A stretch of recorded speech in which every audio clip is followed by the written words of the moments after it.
تنصروا الله ينصركم ويثبت أقدامكم.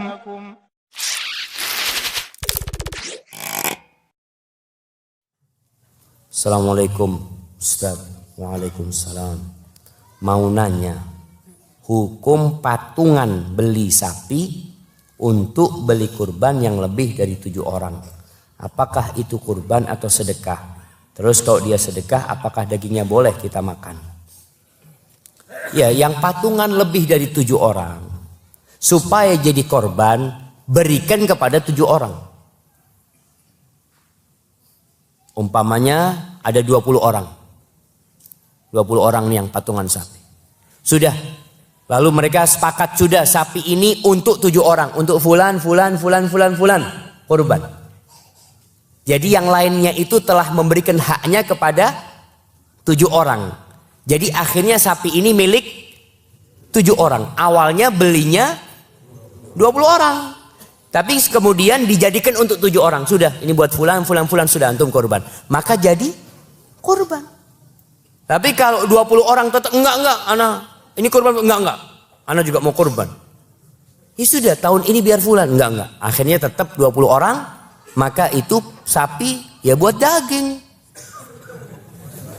Buat daging potong, antum mau sedekahkan silahkan. Mau sedekahkan dagingnya, antum dapat bagian umpamanya dapat 200 kilo. Dibagi 20 orang, tiap orang 10 kilo. Antum mau diapain? Antum mau makan silahkan. Mau jual boleh antum mau jual. Punya antum. Tapi kalau niatnya sodakoh, ya sudah antum sodakohkan. Ya, dari 10 kilo ini hak ana, sebagian mau ana sodakohkan, sebagian mau ana masak, gak apa-apa. Itu hak antum. Karena memang ada orang patungan sapi untuk daging, artinya dia ingin potong sapi lah. Silahkan seperti itu.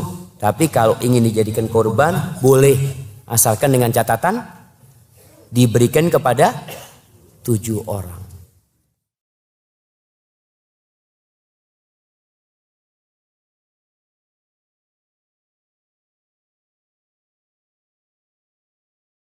Bismillahirrahmanirrahim. Kriteria sah. Barulah hewan itu sah bila tidak melebihi batas jumlah peserta yang bersekutu dengan peserta kurban lainnya.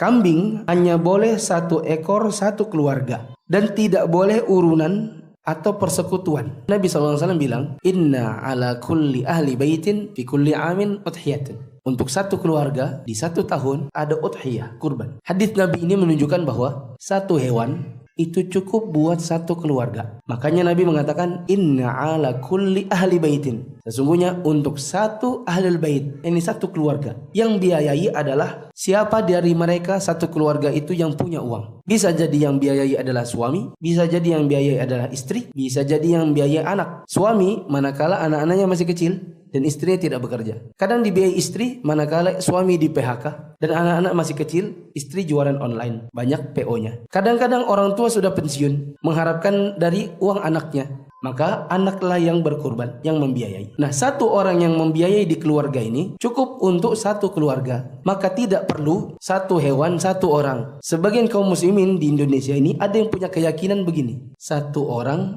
hewan hanya boleh 1 orang. Dan 1 orang cukup 1 kali seumur hidup. Lalu mereka mengadakan kurban itu bergiliran. Uangnya uang suami, tahun ini yang kurban suami. Tahun depan uangnya suami, yang kurban istri. Tahun depannya lagi yang kurban anaknya, tapi uangnya uang bapaknya. Nanti di masjid di tabel pengkurban tertulis nama anaknya. Padahal anaknya itu cuma dibiayai bapaknya. Ini hasil ketidakpahaman karena mereka mengira 1 hewan 1 orang. Yang benar 1 hewan 1 keluarga. Adapun untuk kambing tidak boleh sekutu-sekutu beberapa keluarga. Tapi kalau 1 keluarga itu namanya bukan sekutu. Contoh, suami punya istri 4. Masing-masing 4 ini istrinya masing-masing menghasilkan anak 10. Berarti berapa? 40 tambah 5. 45 orang. 45 1 kambing. Bolehkah? Boleh. Kok boleh?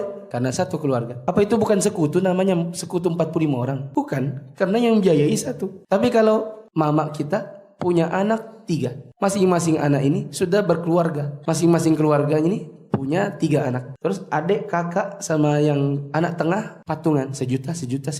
Untuk beli 1 kambing untuk 1 keluarga. Maka ini namanya patungan. Karena itu bukan 1 keluarga, karena masing-masing sudah berkeluarga. Untuk kambing kesimpulannya tidak boleh patungan. Sapi boleh berserikat atau bersekutu maksimal 7 keluarga per ekor. Yang perlu di highlight di situ keluarga, bukan kepala. Bila suami punya 1 istri dan punya 5 anak, berarti totalnya mereka ber-7. Bila dibiayai oleh suami, itu namanya sapi 1 ekor 1 keluarga. Itu namanya sapi, bukan patungan. Sapi patungan itu misalnya teman kantor ber-7. Ada laki-laki 7 orang di 1 kantor. Atau di sebuah masjid takmirnya 7 orang dari takmir bersekutu. Itulah baru namanya bersekutu. Di mana masing-masing meniatkan untuk dirinya dan keluarganya. Meskipun jumlahnya nanti ratusan orang, boleh. Anggap aja misalnya itu sapi poligami. Karena yang ber-7 yang bersekutu semuanya orang poligami. Masing-masing punya istri lebih dari 1. Dan masing-masing istrinya punya anak banyak. Total mereka anggaplah 100 orang. Maka ini boleh saja disebut dengan persekutuan sekian keluarga maksimal 7 untuk 1 sapi. Maka boleh juga bapak mama sendiri, kakak yang sudah berkeluarga sendiri. Anggap aja anaknya 6, masing-masing sudah menikah semua, maka bersekutu di 1 sapi. Kakak nenek, masing-masing anak 1 sampai 6 yang sudah berkeluarga ini ikutan juga. Bersekutulah di situ 7 pasang suami istri. Ini namanya bersekutu beberapa keluarga di 1 sapi. Unta maksimal 10 keluarga per ekor. Dan 7 atau 10 ini adalah maksimal persekutuan. Bila kurang dari itu maka tidak mengapa. Sebagian ulama mengatakan dalil atau hadis tentang 10 dhaif. Yang benar adalah 7 juga. Jadi ada khilaf di antara para ulama, persekutuan unta itu 10 kah atau 7. Sebagian ulama mengatakan 10 boleh, sebagian lain mengatakan 7. Lepas dari 7 atau 10. Angka ini adalah angka maksimal, bukan angka minimal. Maka lebih dari 7 atau lebih dari 10 membatalkan. Tapi kurang dari itu boleh. Misalnya sapi ini persekutuannya hanya 2, kakak adik misalnya. Kakak sudah kerja, sudah berkeluarga. Adik juga sudah bekerja, sudah berkeluarga. Lalu kakak adik ini patungan berdua beli sapi. Maka itu namanya persekutuan 2 orang dan itu boleh. Adapun lebih dari itu tidak boleh.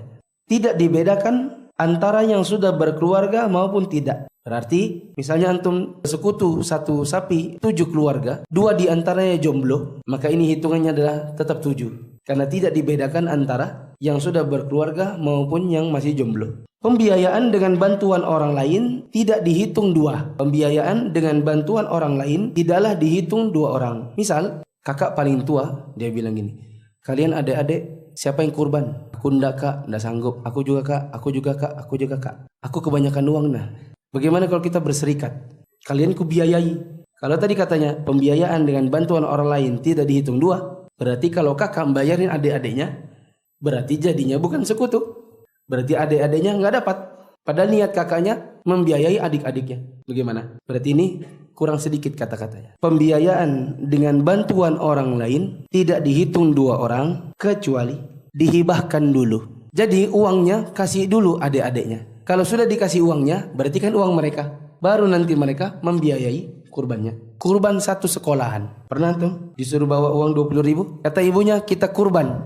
Anak-anak besok kita kurban. 1 orang bawa 20.000. Apakah ini terhitung kurban? Jawabannya tidak. Karena 1 sekolahan uangnya anak-anak bukan dari mereka, tapi dari mama bapaknya. Kan anak-anak pasti minta bapak mamanya kan? Antum dulu minta siapa? Mak, disuruh guru agama bawa uang 20.000. Katanya buat beli kambing. Kan gitu. Lalu 1 sekolahan itu yang ngumpulin 100 misalnya. Anggaplah yang dikenakan begitu hanya anak kelas 3 dan kelas 2. Ada 100 anak mengumpulkan uang. Dapatlah misalnya 3 juta. Ini persekutuannya adalah persekutuan 100 orang tua. Maka tidak bisa dihukumi sebagai kurban. Maka ibu guru agama mengajarin yang salah-salah. Maka perbuatan guru agama, kalau ibu guru agama bilang ini adalah pelajaran untuk anak-anak biar ke depan niat kurban, maka kita katakan ini pelajaran yang salah. Karena kalau ngasih pelajaran, ini akan dilestarikan dengan pelajaran yang salah. Makanya sebagian orang itu ada yang berkurban atas nama perusahaan. Ini kurban siapa yang kurban maksudnya? Kurban bang. Setelah ditanya ini kurban siapa? Ini kurban karyawan. Karyawan setiap bulannya dipotong-potong sekian karyawan lalu dibelikan sapi. Berarti kurban sekutunya lebih dari 7. Maka kurban 1 sekolahan atau kurban 1 perusahaan itu adalah didikan yang salah. Kalau sudah terlanjur bagaimana? Solusinya adalah itu kurban satu sekolahan dihibahkan dulu. Misalnya ke penjaga sekolah. Setelah dikasih ke penjaga sekolah, baru dikurbankan atas nama penjaga sekolah. Berarti sudah bukan kurbannya anak-anak. Berarti ibu guru ngomongnya begini. Anak-anak, alhamdulillah uang kita terkumpul 3 juta. Dan bisa beli domba, meskipun domba yang nggak terlalu besar, yang betina, yang penting cukup umur. Tapi karena kalau kita satu sekolahan kurban sekaligus, nanti kurban kita nggak sah anak-anak. Jadi uangnya kita kasih dulu sama Pak Dodo, penjaga sekolah. Maka dihadirkan Pak Dodo di upacara sekolah. Penyerahan uang kurban kepada Pak Dodo, penjaga sekolah. Pak Dodo dipersilakan masuk. Datang Pak Dodonya, ada simbolnya. Uangnya anak-anak dikasih ke Pak Dodo. Kalau sudah dihibahkan, uangnya siapa itu nanti? Uang Pak Dodo. Tapi Pak Dodonya sudah dibilangin, Pak Dodo kita kasih uang tapi harus apa? Kurban. Nanti baru diberikan kurban, baru di hari kurban anak-anak datang ke sekolah, Pak Dodo nyembelih kurban atas nama dirinya. Yang waktu itu bantuan dari anak-anak. Dan itu boleh. Makanya saya bilang pembiayaan dengan bantuan orang tidak bisa dihitung jadi 2, kecuali dihibahkan dulu. Begitu juga kurban perusahaan, maka bila itu maksudnya adalah memotong gaji karyawan, maka uangnya dihibahkan dulu kepada orang miskin, baru kemudian disembelih. Tapi kalau sudah dihibahkan, berarti bukan lagi nama kurban. Sudah tidak bisa bilang begitu. Tapi kurbannya Pak Anu, kurbannya Pak Anu.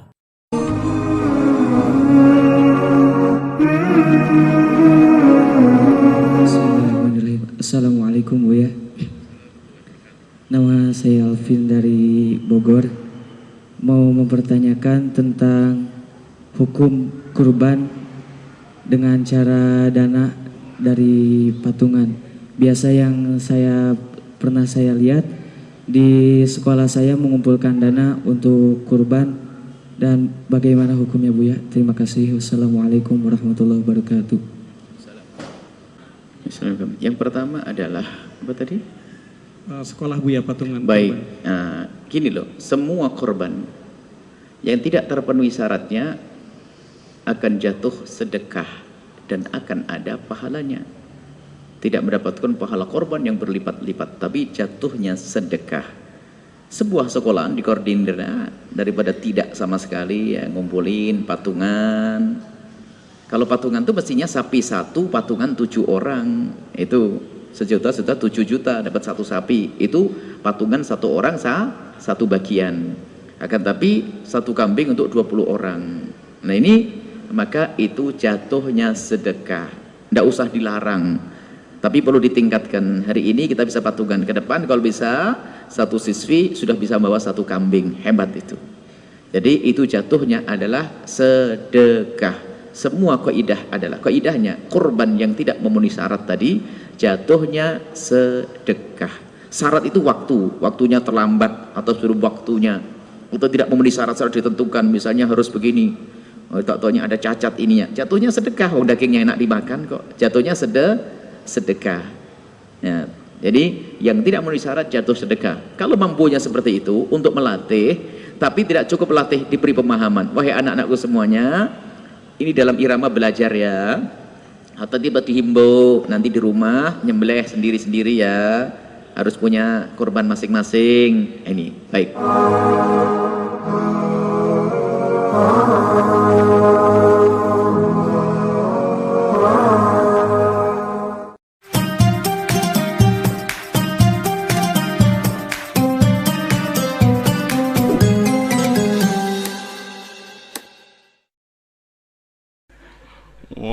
Kowe tumu ayo golekno hadis sitok sing Nabi pidato nganggo MC. Terus ditatakno sik apa? Podium. Wong do ngenteni mboten Nabi nggih alami mawon. Nek ana wong kumpul-kumpul diparani dikandani, kadang Nabi dicegat ditakoki. Lan kula biasa nak teng dalan, anggere ana wong sowan kula, "Gus, badhe sowan jenengan apa takok? Badhe tangklet." Seneng kene ae lho apa omah. Mboten sopan, malah ra sopan nak omah ganggu aku anak bojoku wis ning dalan takok apa, tak jawab. Raja korban untuk pertanyaan loro kriminal kabeh. Ya gara-gara korban urunan gitu. Kan saat ini kan usum toh urunan 2 juta untuk sapi. Berarti nak 2 juta ping 7 untuk di 14 juta. Pertama takokane apik sese kurang ajar. Pak Bahak, yang tanya itu udah orang NU. Pak Bahak. Katanya kalau sapi satu itu ditumpahi wong piro? Pitu. Nah, itu kalau misalnya sapi limusin. Sapi limusin itu kan harganya 70 juta. Itu kalau urunan orang pitu kan berat. Misalnya urunan wong 20, seanggap aja kuat lah. Sapi limusin ditumpahi wong 20. Sauni-unimu kata saya. Terus dia mari tanya saya gara-gara saya guyon nih. Kalau orang nasional itu kan biasa, misalnya Ruhin istrinya kerja ngajar di SD Wonokromo, Ruhin ngajar di SD Kota Gede. Kan kalau orang nasional kan biasa. Yang tanya saya itu orang nasional. Ya ada NU, ada Muhammadiyah orang nasional, tapi senang Islam itu. Ya Islam lah, pokoknya senang Islam. Terus artinya nanti kan istrinya Ruhin kan korban di SD Wonokromo sama pak cowok yang guru situ. Ruhin korban di Kota Gede sama guru-guru putri yang di Kota Gede. Nah, berarti kan bojom digodol wong.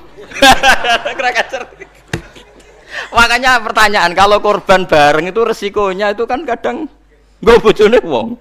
Mergo sing bagian sing ngurun itu kan enggak mahram. Ayo sing do urunan siap. Bojone do digawa wong. Lah kula ge nate takleti. Tenggen kula sakniki ya ana kurban urunan sapi. Nek kula seneng wedhus. Karena kula rada egois dadi pen dhewean ae rada egois. Gus gak melok korban urunan sapi mah. Lah piye kok mari tentenan ayo niku. Lah misale swargaku iku Januari. Swargamu cara apa Desember. Sapine ngenteni ku nek kesuwen. Mo lah nak wedhus aku misalnya swargaku Januari wis terbang wis. Lah nak wong pitu swargane tanggale beda-beda piye? Mosok swargaku bareng Ruhin. Ya karena mungkin kan cara teori kan. Misalnya mulai aku mau korban bareng Ruhin. Lah nak nganti di ana pengumuman malaikat bahak masuk surga ditunda. Karena temannya masih di neraka. Repot. Lah ngamal lu ora usah mikir ngono. Maksudnya ngamal ya ikhlas ae. Sing kok pangeran ngature piye terserah. Lah nek umpuk turuti bungo bareng bojone wong. Lah masih padha lanange ana potensi enten-entenan karena kelas surganya masuknya beda-beda. Mosok swargane wong saleh mbek setengah saleh bareng. Mosok terus sing saleh ngenteni 100 tahun mergo sing kurban kancane jek neraka. Paham iki? Wes ora usah mikir ngono aku tak omongi. Tapi amun dadi penggalih lho ngene iki ra omongane wong nganggur ngoten mawon iki. Cuma nak cara syariat ancen apik wedhus. Timbang sapi sitok nggo wong pitu, apik wedhus sitok nggo wong napa sitok. Karena nanti bisa egois tadi. Kalau bisa dipanggil Januari ya terbang saja, ngapain ngenteni sing jatah masuk swarga napa?